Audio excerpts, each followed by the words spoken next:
तो दिल्ली की सीमा सील करने के केजरीवाल सरकार के फैसले को लेकर दिक्कतें सामने आने लगी हैं। सीमा सील होने से लोगों को आने जाने में तो दिक्कत हो ही रही है, इसके साथ ही उन्हें केंद्र सरकार के अस्पतालों में इलाज भी नहीं मिल पा रहा है। बड़ी बात यह है कि दिक्कत राष्ट्रीय राजधानी क्षेत्र यानी कि एनसीआर में रहने वाले लोगों को हो रही है। सीएम केजरीवाल के फैसले से दिल्ली को एनसीआर से अलग करने की कोशिश जैसा माना जा रहा है। 1985 में एक्ट बनाकर एनसीआर प्लानिंग बोर्ड बनाया गया था, जिसका काम एनसीआर के इलाकों के विकास के लिए योजना बनाना और इनके बीच संपर्क को सुगम बनाना था। लेकिन सालों बीतने के बाद एनसीआर बोर्ड अभी सिर्फ योजनाएं बनाने में ही लगा है। एनसीआर के इलाकों में अब तक किसी तरह की एकीकृत व्यवस्था नहीं दिख रही है। अब केजरीवाल के फैसले ने एनसीआर की परिकल्पना को और कमजोर कर दिया है। इसी मुद्दे पर आज करेंगे चर्चा। हमारे साथ मेहमान जुड़ चुके हैं, आलोक रंजन जी जुड़ चुके हैं, पूर्व मुख्य सचिव है। बहुत स्वागत है आलोक रंजन जी हमारे साथ जुड़ने के लिए। मुकेश त्यागी हमारे साथ जुड़ चुके हैं, प्रवक्ता बीजेपी के। बहुत स्वागत है आपका मुकेश जी जुड़ने के लिए। इसके अलावा संजीव झा है हमारे साथ, प्रवक्ता आम आदमी पार्टी की। बहुत स्वागत है संजीव झा हमारे साथ जुड़ने के लिए। तीनों मेहमान मेरे साथ जुड़ चुके हैं, लेकिन सबसे पहले आप रिपोर्ट देखिए। दिल्ली सील करने के फैसले पर उठे सवाल। दिल्ली को एनसीआर से अलग क्यों किया जा रहा? एनसीआर प्लानिंग बोर्ड क्यों नहीं दिख रहा सक्रिय? दिल्ली के सीएम अरविंद केजरीवाल ने दिल्ली की सीमा सील कर पड़ोसी राज्यों के लोगों के लिए परेशानी खड़ी कर दी है। दिल्ली में एनसीआर से दूसरे इलाकों में आने और जाने वाले लोगों को काफी दिक्कतों का सामना करना पड़ रहा है। केजरीवाल के इस फैसले के खिलाफ दिल्ली हाईकोर्ट में याचिका भी दाखिल कर दी गई है। याचिका में कहा गया है कि दिल्ली सरकार का आदेश न केवल अमानवीय और गैर कानूनी है, बल्कि निरंकुश है। चिकित्सा का बुनियादी ढांचा बनाने और चिकित्सा सुविधाओं को सुनिश्चित करने के लिए काम करने के बजाय वो सीमाओं को सील कर रहे हैं और दिल्ली में केंद्र सरकार के अस्पतालों में चिकित्सा सुविधा का लाभ लेने से रोक रहे हैं। दिल्ली की सीमा सील करना एनसीआर की अवधारणा के भी खिलाफ है। 1985 में national capital region planting board act के तहत 3 पड़ोसी राज्यों हरियाणा, उत्तर प्रदेश और राजस्थान के कुछ जिलों और भारत की राजधानी दिल्ली मिलकर एनसीआर का निर्माण करते हैं। समूचे एनसीआर में दिल्ली का क्षेत्रफल 1484 स्क्वायर किलोमीटर है, जो एनसीआर की भू क्षेत्र का सिर्फ 2.9% है। एनसीआर के तहत आने वाले क्षेत्र में उत्तर प्रदेश के मेरठ, गाजियाबाद, गौतम बुद्ध नगर, बुलंदशहर, बागपत, हापुड़ और मुजफ्फरनगर जैसे जिले शामिल हैं। हरियाणा के फरीदाबाद, गुड़गांव, मेवात, रोहतक, सोनीपत, रेवाड़ी, झज्जर, पानीपत, पलवल, महेंद्रगढ़, भिवांडी, जिंद और करनाल जैसे जिले एनसीआर में आते हैं। राजस्थान के 2 जिले भरतपुर और अलवर एनसीआर में शामिल किए गए हैं। अभी एनसीआर में 19 जिले शामिल हैं। साफ है कि अगर एनसीआर के जरिए से देखें तो दिल्ली को पड़ोसी राज्यों से सटे जिलों से अलग कर कोई काम नहीं किया जा सकता है। दिल्ली एक नेशनल कैपिटल रीजन भी है और नेशनल कैपिटल रीजन के अपने कानून भी हैं, उसके अलग बोर्ड भी है। और दूसरा, दिल्ली भी पड़ोसी राज्यों पर आश्रित है, खासतौर से पानी के मामले में, दूध की सप्लाई के मामले में। अगर पड़ोसी राज्य दिल्ली को दूध और पानी और सब्जी की सप्लाई रोक दें तो दिल्ली की जनता बेहाल हो जाएगी और अरविंद केजरीवाल जी दिल्ली की स्थिति को संभाल नहीं पाएंगे। तो ऐसी स्थिति में आपकी केंद्र सरकार अरविंद केजरीवाल से जवाब तलब क्यों नहीं कर रही है कि अभी तो एक आर्थिक महामारी है, कोरोना की महामारी है, और एक नया तीसरा महामारी क्यों पैदा करना चाह रहे हैं दिल्ली में? आपकी केंद्र सरकार चुप क्यों है? दिल्ली देश की राजधानी है, सबसे ज्यादा आवागमन वाला ये प्रदेश है। देश का कोई भी राज्य का ऐसा प्रतिनिधित्व नहीं है जो दिल्ली में नहीं होता है। दिल्ली में देश का आईना दिखता है और ऐसे दिल्ली को ऐसे छोटे मन के मुख्यमंत्री अपने व्यक्तिगत अहंकार के कारण और अपनी सरकार के अंगंड के कारण इस प्रकार की बातें बोलते हैं। आज पानी, अगर हरियाणा के कल बोले कि हम पानी बंद कर देंगे दिल्ली का, तो दिल्ली क्या करेगी?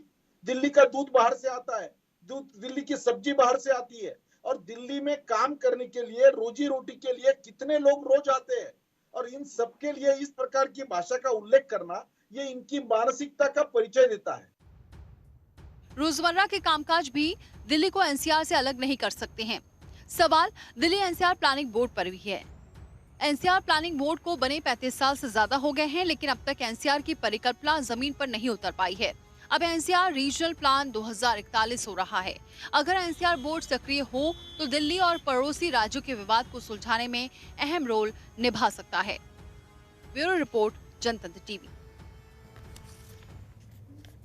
और चलिए इसी पर चर्चा करते हैं। सबसे पहले आलोक रंजन जी का रुख करती हूँ। आलोक रंजन जी, सवाल यही उठ रहा है कि एनसीआर बोर्ड प्लानिंग पर, कि एनसीआर का जो गठन हुआ उसके बाद बाकायदा सभी को मिलकर इस पर काम करना चाहिए, लेकिन अब इस पर अगर एक राज्य अलग बात करे, जिस तरीके से सील करने की बात की, अभी 1 हफ्ते के लिए सील भी किया गया है, बिना ई पास के किसी को एंट्री नहीं है, हर जगह से लोगों को दिक्कत हो रही है। कभी नोएडा वाले भी ऐसे ही करते हैं, उत्तर प्रदेश में भी यही हो रहा है, हरियाणा में भी ये हो रहा है। तो फिर ये एनसीआर बोर्ड का क्या मतलब? क्या इसकी कोई बैठक नहीं होनी चाहिए? मिलकर काम करने की जरूरत नहीं है?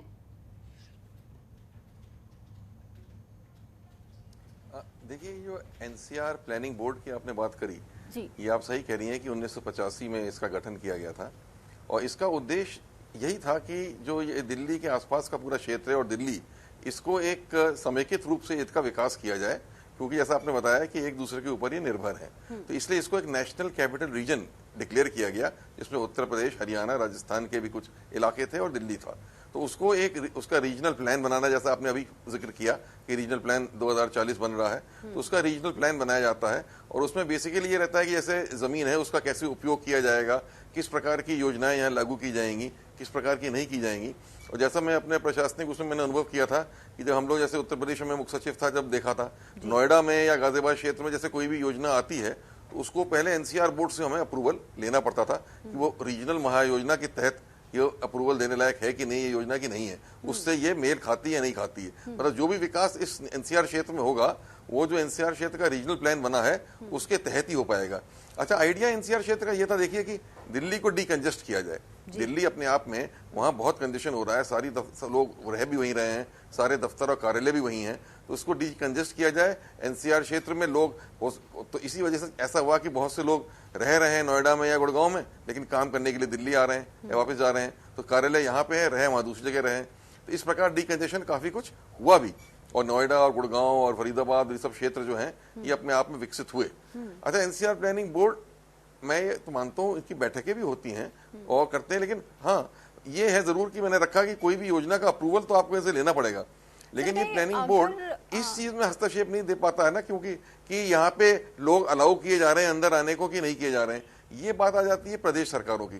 तो आपने देखा होगा जैसे पहले डीएम नोएडा ने भी कुछ दिन पहले नोएडा में बॉर्डर सील कर दिया था दिल्ली से, फिर आपने सुना होगा डीएम गाजियाबाद ने यूपी का बॉर्डर सील कर दिया दिल्ली से, फिर गुड़गांव में बॉर्डर सील हो गया दिल्ली से, अब दिल्ली सरकार ने बॉर्डर सील कर दिया।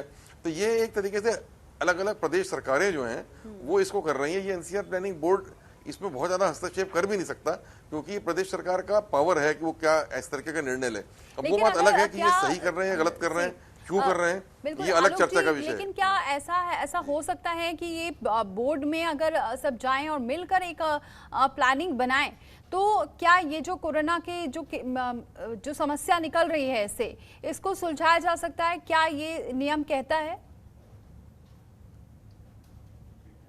नहीं, साथ बैठ के किसी भी योजना का एनसीआर प्लानिंग बोर्ड में चर्चा हो सकती है, जैसे कोरोना की आफ्टर इफेक्ट्स क्या हैं, क्या असर है, उसमें किस प्रकार साथ मिलकर काम किया जाए, ये सब जरूर हो सकता है। लेकिन जैसे मैंने बताया कि अभी जैसे ये लोग भी जो बंद कर रहे हैं, या तो कोरोना का इन्फेक्शन फैलने का डर है, या कोई और की हमारे हेल्थ इंफ्रास्ट्रक्चर के ऊपर प्रेशर पड़ जाने का डर है, या जो भी बात है वो स्टेट गवर्नमेंट को अधिकार है करने का, उसमें ये आवश्यक नहीं है कि वो एनसीआर प्लानिंग बोर्ड का अप्रूवल ले। अब ये मेरे ख्याल से जैसे हुआ, जब मैं देख ही रहा हूँ, ये यही कि इन्फेक्शन बढ़ रहे हैं तो उनको लगता है कि बाहर से इन्फेक्शन हमारे यहाँ ना आ जाए, तो उसके लिए इस तरीके से बॉर्डर सील हो रहा है। लेकिन इसमें ये बात सही है कि इससे बहुत दिक्कत, असहूलियत लोगों को हो रही है, क्योंकि लोग जैसे मैंने बताया रहते हैं नोएडा में, काम करने जाते हैं दिल्ली, रहते हैं गुड़गांव में, काम करने जाते हैं दिल्ली। आपने बताया दूध का सप्लाई भी जाता है और एसेंशियल कमोडिटीज की सप्लाई भी यहाँ से लेके वहां जाती है, तो हर चीज के लिए पास उपलब्ध होना भी बड़ा मुश्किल हो जाता है। पास लेना भी कोई आसान काम नहीं है, जिला प्रशासन से आदमी पास ले ले, तो ये बड़ी दिक्कतें और असहूलियत इससे बहुत हो रही है। तो इसके लिए जरूर मिलके कोई व्यवस्था ऐसी करनी चाहिए जिससे पब्लिक को असुविधा ना हो, ऐसा मेरी मानना है। बिल्कुल संजीव जी, यहाँ पर मुख्यमंत्री केजरीवाल को समझा जाता है कि बड़े सुलझे हुए हैं, जनता के हित में बहुत बात करते हैं और समझते भी हैं उनके दुख दर्द को। और ऐसे में क्या लगता है, अब क्या कदम होगा आगे आप लोगों का, क्योंकि ये सिर्फ सील की ही बात नहीं है, फिर आगे चल के क्योंकि मामले अभी भी बढ़ रहे हैं, आपका क्या आगे निर्णय होगा? क्योंकि अभी तो 1 हफ्ते के लिए सील है भी, अभी भी लोग परेशानी झेल रहे हैं। और दिल्ली की बात इसलिए आ जाती है क्योंकि दिल्ली एक ऐसा ऐसी राजधानी जहां पर पूरे देश से दुनिया के लोग यहां पर इकट्ठा होते हैं, इसलिए सबसे ज्यादा चर्चा इसलिए हो रही है कि अगर यहां पर सील किया जाता है तो लोगों को परेशानी सबसे ज्यादा यहां के लोगों को होगी।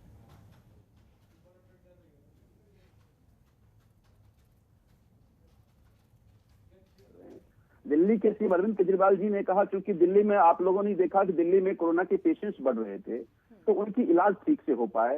अगल बगल के लोग बिल्कुल ठीक कहा कि उत्तर प्रदेश में आज भी उनके बॉर्डर सील है, डिबेट पे भी होना चाहिए। लेकिन मैं ये मानता हूं कि क्या दिल्ली के सीएम को ये अधिकार नहीं है कि अपनी दिल्ली की जनता की चिंता करे, और इसीलिए 6 दिन 7 दिन का समय लिया गया कि उसके लिए हम योजना बना लें, तैयारी कर लें, अपने एक्सपर्ट से बात कर लें, अपने डॉक्टर से बात कर लें और जनता से बात कर लें कि वास्तव में किस तरह से लड़ें। एक और बहुत बड़ा कंफ्यूजन फैलाया जा रहा है कि दिल्ली में जो सेंट्रल गवर्नमेंट के हॉस्पिटल्स हैं उसमें जाने से मना कर दिया जा रहा है। एक चीज बता दूं कि दिल्ली में एसेंशियल या कोई अगर किसी तरह के एम्बुलेंसेज आते हैं, कोई बीमार आते हैं, उसको नहीं रोका जा रहा है। अगर किसी को एम्स में दिखाने जाएगा तो उसको नहीं रोका जा रहा है। केवल कोविड पेशेंट्स को लेकर बात हो रही है कि जो हमने अभी तैयारी की है, आज हमारे पास कमोबेश 8,500 बेड हैं। हमने ये भी कहा कि कितने ऑक्यूपाइड हैं, कितने खाली है, सारे डेटा हम जनता के सामने है।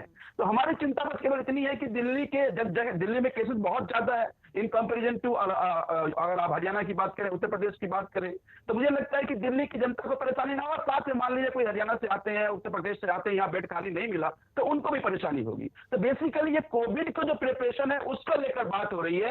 ये कोई दिल्ली वर्सेस हरियाणा नहीं है, दिल्ली उत्तर प्रदेश नहीं है, ऐसा भी नहीं है कि दिल्ली कोई पाकिस्तान का हिस्सा है। मुझे लगता है कि सभी देश के लोग दिल्ली में रहते हैं और उसी की चिंता दिल्ली के मुख्यमंत्री अरविंद केजरीवाल जी कर रहे हैं। बिल्कुल, यहाँ पर मुकेश जी, ये तो प्लानिंग के थ्रू काम किया जा रहा है कोविड को लेकर, और जहाँ जहाँ बीजेपी की सरकार है वहाँ पर भी ये देखा जा रहा है। जिस तरीके से उत्तर प्रदेश में भी देखें, वहाँ पर भी सील हो गया है, हर जगह बॉर्डर को सील कर दिया जा रहा है। तो ऐसे में दिल्ली सरकार ने अगर ये कदम उठाया है और लोगों से सुझाव भी लिया जा रहा है, तो फिर क्यों इतने सवाल उठ रहे हैं?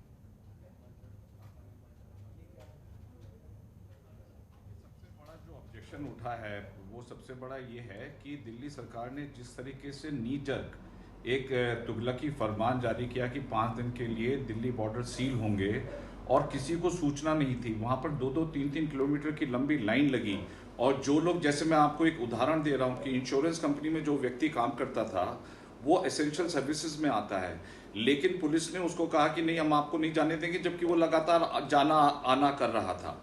इस प्रकार से दिल्ली हाईकोर्ट ने भी संज्ञान लिया सो मोटो, जब एक धर्मेंद्र जी की, जिनकी माता जी की तबीयत खराब थी, उनको किसी भी हॉस्पिटल में उनको स्थान प्राप्त नहीं हो रहा था, तो वहाँ पे उन्होंने स्ट्रक्चर्स पास किए हैं दिल्ली गवर्नमेंट के खिलाफ।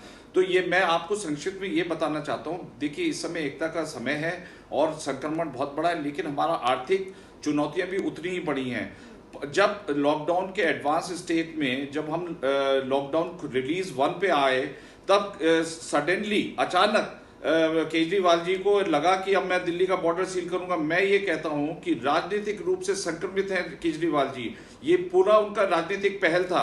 अगर वो चाहते, अगर उनके हॉस्पिटल में उनका इंफ्रास्ट्रक्चर इतना बड़ा नहीं है तो उसमें कोई शर्म करने वाली बात नहीं है। लेकिन एक तरफ तो आप दिल्ली के प्रतिनिधित्व करते हैं कि पूरे देश के लोग हमारे यहाँ स्वागत है, और उनकी पूरी आर्थिक जो जितनी भी चुनौतियां हैं सब गुड़गांव, हरियाणा, राजस्थान और उत्तर प्रदेश से लोग आकर के काम करते हैं। दूध की सप्लाई वहां से होती है। जब इनको वहां से कोई सप्लाई चाहिए होती है तो ये उनके बहुत सगे बन जाते हैं। पूरे देश में ये भाषण दे रहे हैं कि केरला से भी लोग आमंत्रित है, राजस्थान से भी लोग आमंत्रित है, हम कोई राजनीति नहीं करते, लेकिन इनका पूर्ण रवैया जो है ये पूर्ण रूप से राजनीतिक रूप से प्रेरित है। मुझे लगता है कि केजरीवाल जी को क्वारंटीन करना चाहिए, पॉलिटिकल क्वारंटीन, ताकि डीपॉलिटाइज होकर के जो देश की आर्थिक व्यवस्था है उसमें साथ दें। एमएचए का ऑर्डर का इन्होंने उल्लंघन किया। जब ये एक प्रचलन चला आ रहा है कि जो भी गृह मंत्रालय से आदेश होंगे उसका उल्लंघन नहीं किया जाएगा, इन्होंने उल्लंघन किया। 1 दिन का समय दे देते लोगों को कि भाई हम 5 दिन के लिए बॉर्डर सील कर रहे हैं, तो कम से कम एक व्यवस्थित तो हो जाती। सुबह सुबह लोगों को परेशान कर रहे हैं। ये मुकेश जी, आरोप तो ये भी लग रहे हैं ना कि आपने जब लॉकडाउन किया उस वक्त तो किसी को भी नहीं पता, वो भी एक आपने रोकने के लिए किया था। अब यहाँ पे भी दिल्ली में मामले बढ़ रहे हैं, इसलिए इन्होंने भी रोका है। ये नहीं, ये केजरीवाल जी को बहुत पहले से सूचित है। ये जो लॉकडाउन जब खत्म होने की नौबत आ रही है तब ये अपना लॉकडाउन डिक्लेयर कर रहे हैं। तो ये जो है ये बिल्कुल राजनीतिक रूप से प्रेरित होकर के केजरीवाल जी ने जो है अपना ये चाल चला दिखाने के लिए कि मेरा इतना प्रभुत्व है, मैं रोक सकता हूँ। एक मिनट संजीव जी कुछ बोले। जी संजीव जी बोलिए। आपका नोएडा में स्टूडियो है कि देखिए, अभी जो मुकेश जी कह रहे हैं, जरा मुकेश साहब बिल्कुल मुकम्मल सवाल आपने पूछा कि यही तुगलकी फरमान हरियाणा के सीएम ने भी लिया, यही तुगलकी फरमान तो उत्तर प्रदेश के सीएम ने भी लिया, और आज भी गुड़गांव के बॉर्डर सील है, आज भी गाजियाबाद के बॉर्डर सील हैं, आज भी नोएडा के बॉर्डर सील हैं। तो मेरा ये कहना है कि एक चीज हम सबको समझना पड़ेगा, जैसा कि मैं पहले आपको कह रहा था कि देखिए, अगर हेल्थ सर्विसेज की बात करूं तो आज दिल्ली सरकार के हमने पोर्टल्स पे बताया कि हमारे पास 8,386 बेड हैं, 3440 ऑक्यूपाइड है और 5,000 करीब हमारे बेड वेकेंट हैं। हमने हॉस्पिटल वाइज डिटेल दे दिया है। मैं कह रहा हूं सभी स्टेट अगर इसी तरह से ट्रांसपेरेंट अगर देते तो शायद ये वहां की जनता को भरोसा होता। संजीव जी एक मिनट मैं आपको रोकूंगी। संजीव जी मेरा सवाल ये है कि हम बहुत डेटा पे बात कर रहे हैं, जब हम देखते हैं, अगर एक्चुअल में देखते हैं और अगर वहां जाके कंडीशन देखते हैं, बहुत उलट भी नजर आती है। हो सकता है कि आपकी चीजें ठीक है, आपने सभी डेटा दे दिया है, ट्रांसपेरेंसी दिखा रहे हैं, ऐसी सारी सरकारें कर रही हैं, लेकिन अब एक सपोज करिए अगर कॉल भी कर लिया जाए, जो कॉल हेल्पलाइन नंबर दिया जाता है उस पर कॉल रिसीव ही नहीं होता, आपको वो एग्जैक्ट जानकारी मिलती नहीं है, आप बता जरूर दें। ये भी एक बहुत बड़ी समस्या है। और अब ये भी एक सवाल है, क्या आपने जो ये कहा था कि बाहरी लोग अब नहीं आ पाएंगे, इलाज नहीं ले पाएंगे, इस पर कोई फैसला लिया आपने अभी तक? नहीं, हमने कतई नहीं कहा कि बाहरी लोग नहीं आएंगे। अगर आपने अरविंद केजरीवाल जी के प्रेस कॉन्फ्रेंस को पूरा ठीक से सुना, उन्होंने कहा कि दिल्ली सबका है और दिल्ली में सभी राज्यों के लोग हैं और आ सकते हैं। केवल उन्होंने कहा कि कोविड को लेकर जो तैयारी थी उनको लेकर चिंता है, क्योंकि दिल्ली के सीएम अरविंद केजरीवाल हो तो उनका पूरा अधिकार अरविंद केजरीवाल जी को कि अपने राज्यों की जनता की चिंता करें। अब देखिए, लगभग कल तक 5 लाख आइडिया सजेशंस आ चुके थे और बड़े इंटरेस्टिंग आइडियाज थे। कई लोगों ने यह कहा कि जितने सेंट्रल गवर्नमेंट के हॉस्पिटल्स हैं उसको खोल देना चाहिए, कोविड को लेकर के दिल्ली की जनता का रहना चाहिए। इस तरह से तरह तरह के शिकायतें सजेशंस आ रहे हैं। हम अपने डॉक्टर से बात कर रहे हैं, एक्सपर्ट से बात कर रहे हैं। मुकेश जी भी सजेशन दे अपना, दीपाली जी आप भी सजेशन दीजिए। आप दिल्ली में हैं, अगर मान लीजिए किसी आपके जान पहचान के लोग बीमार होते हैं, उनको इलाज ना हो पे परेशानी आपको भी होगी, तो आपकी भी राय आएगी। सबके मुकेश जी और संजीव जाऊंगी मैं आपके पास एक बार। आलोक जी का एक ठीक है, फैसला लेने से क्या नुकसान होता है देश ने उसको देखा है। ठीक है आलोक जी, अब बहुत ये बातें हो रही हैं, ये वहां बहुत दिन से पहले भी आपके साथ में चर्चा कर चुकी हूँ, ये दिशा निर्देशों को लेकर, कोविड को लेकर शुरू से सरकार इतनी सतर्क रही, सभी सरकारें, और मामले अभी भी बढ़ रहे हैं, अभी भी बहुत सारे चेंजेस होते जा रहे हैं। अनलॉक हो गया, अभी भी सीमाएं सील की जा रही हैं। ये बहस भी आज इसीलिए हो रही है, लेकिन जनता अभी भी परेशान नजर आ रही है, अभी भी मामले बढ़ रहे हैं, अभी भी अब होम क्वारंटीन की भी बात की जा रही है धीरे धीरे। तो फिर बदलाव कहाँ? कंफ्यूजन इतना ज्यादा हो गया, तो इसमें क्या करना चाहिए कि एक अच्छा कदम उठाएं, वो भी सभी सरकारें मिलकर। एक तरफ तो ये कहते हैं कि हम एक दूसरे के साथ मिलकर काम कर रहे हैं, और दूसरी तरफ ये तस्वीरें दिखती है कि यहाँ पर कभी भी आरोप लगने लग जा रहे हैं इस कोविड की समस्या को सुलझाने के लिए। अब देखिए, एक तो जो चाहे लॉकडाउन हुआ हो, चाहे अब अनलॉक 1 आया हो, इसमें पहले तो एमएचए की गाइडलाइंस जारी होती हैं। तो अधिकांश जो प्रदेश सरकारें हैं वो तो ये कह रही हैं कि हम एमएचए के गाइडलाइंस के मुताबिक काम करेंगे, लेकिन उसके बाद फिर स्टेट गवर्नमेंट भी बैठती है, वो अपने अलग गाइडलाइंस जारी करती है, जो अपनी परिस्थितियों को देखते हुए कुछ उसमें एमएचए की गाइडलाइंस हो सकता है उसमें कुछ फर्क भी रहता है, फिर उसके अनुसार जिला प्रशासन उसको जारी करता है और उसको लागू करता है। तो ये बात आपकी सही है कि कहीं कहीं पिछले 2-3 महीने में ये बात सामने आई है कि कुछ गाइडलाइंस के बीच में कुछ ऐसा रहा है कि लोगों को बात स्पष्ट नहीं हो पाई, जिसकी वजह से कई समस्याएं कई जगह खड़ी हुई। किसी ने कह दिया दुकानें खुलेंगी, किसी ने कह दिया नहीं खुलेंगी, किसी ने कह दिया आधी खुलेंगी, किसी ने कहा दाएं तरफ खुलेंगी, किसी ने कहा बाएं तरफ खुलेंगी, उसको लेके स्पष्टता न रहे। तो ये आदेश बड़े स्पष्ट होने चाहिए गाइडलाइंस के, तब पब्लिक को कम से कम असुविधा होगी। तो कहीं ना कहीं इसमें कमी जो ड्राफ्टिंग रही आदेशों की कहीं ना कहीं हो जाती रही है, उसको जरूर ध्यान देना पड़ेगा और दूर करना पड़ेगा कि आदेश स्पष्ट हो, जिसमें कि पब्लिक जो मेन रीजन ये है कि पब्लिक को असुविधा नहीं होनी चाहिए। कोई भी आप कंट्रोल कर रहे हैं, कोई भी आप सिस्टम कर रहे हैं, तो वो पब्लिक को स्पष्ट होना चाहिए। ऐसा ना हो जैसा कि पब्लिक को मालूम ही नहीं है और लोग खड़े हैं कहीं पे कि वो सोच रहे हैं कि खुला हुआ है रास्ता बंद है, इस टाइप की सिचुएशन नहीं उत्पन्न होनी चाहिए। वो सब भी चीजें स्पष्ट आदेश हो जाना चाहिए, सिटीजन को या पब्लिक को कहीं भी इस पर दिक्कत या समस्या का सामना नहीं करना चाहिए। इसलिए आदेश में स्पष्टता होना आवश्यक है। और हाँ, प्रदेश सरकार और केंद्र सरकार को मिलकर तो काम करना ही है, उसके बिना, और जिला प्रशासन, प्रदेश सरकार और केंद्र सरकार, ये तीनों एक साथ मिलकर ही काम करेंगे, तभी इतनी बड़ी महामारी के साथ हम लोग निपट पाएंगे। बिल्कुल। अब मुकेश जी, ऐसा नहीं लगता कि क्या ये एनसीआर प्लानिंग बोर्ड जो है, जिस पे इस विषय पर भी चर्चा हो सकती है और इसको मिलजुल कर एक अच्छा सा निर्णय लिया जाए जिससे न पूरे एनसीआर में किसी को दिक्कत ना हो?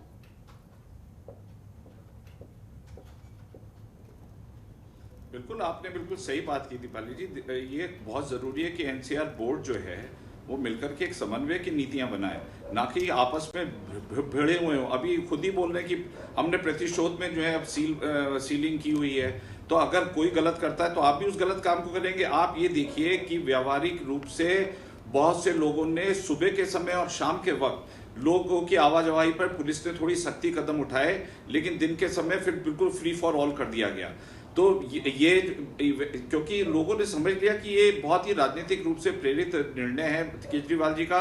मैं ये कह रहा हूं, अगर इनको अपने हॉस्पिटल की चिंता है कि सिर्फ ये दिल्ली वासियों के लिए रखना चाहते हैं, जिसके अंदर 40% लोग जो है बाहर के प्रांतों से रहते हैं यहाँ पर, और जब केजरीवाल जी से कहा गया कि भाई आप हरियाणा के लोगों को आप आने तो देते हैं, लेकिन हम लोग यहाँ पे सील होने की वजह से रुक जाते हैं, तो जब उनसे कहा आप उनके आवास की व्यवस्था करिए, तो वहां पर वो उनको मतलब वो चुप हो गए।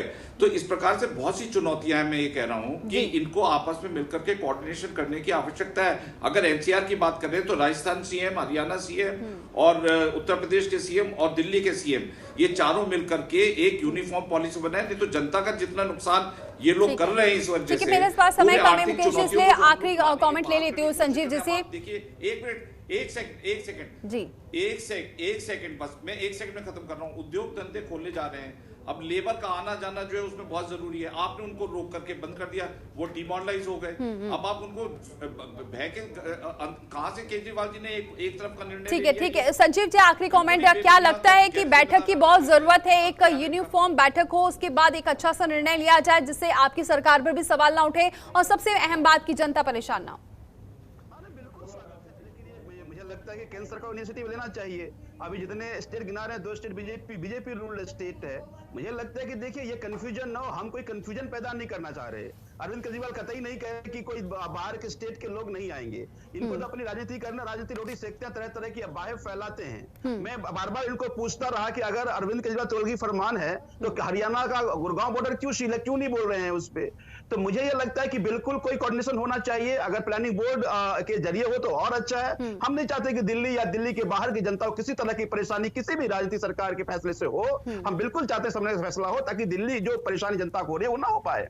बिल्कुल, हमारा भी मकसद यही था इस पूरी चर्चा को करने का कि कम से कम इस पर एक बैठक होनी चाहिए एनसीआर प्लानिंग बोर्ड की। जैसा कि आलोक रंजन जी बोल रहे, हो सकता है इस पर कभी विषय पर चर्चा नहीं होती, लेकिन अगर अब सब मिलकर चर्चा करना चाहें तो शायद एक बेस्ट सॉल्यूशन निकले जिस पर किसी भी सरकार पर आरोप ना लगे और सबसे अहम बात कि जनता परेशान ना हो। बहुत बहुत शुक्रिया आप तीनों का हमारे साथ जुड़ने के लिए, इस चर्चा में शामिल होने के लिए। और इसी के साथ आज के मुद्दे पर फिलहाल इतना ही, लेकिन खबरों का सिलसिला जारी है।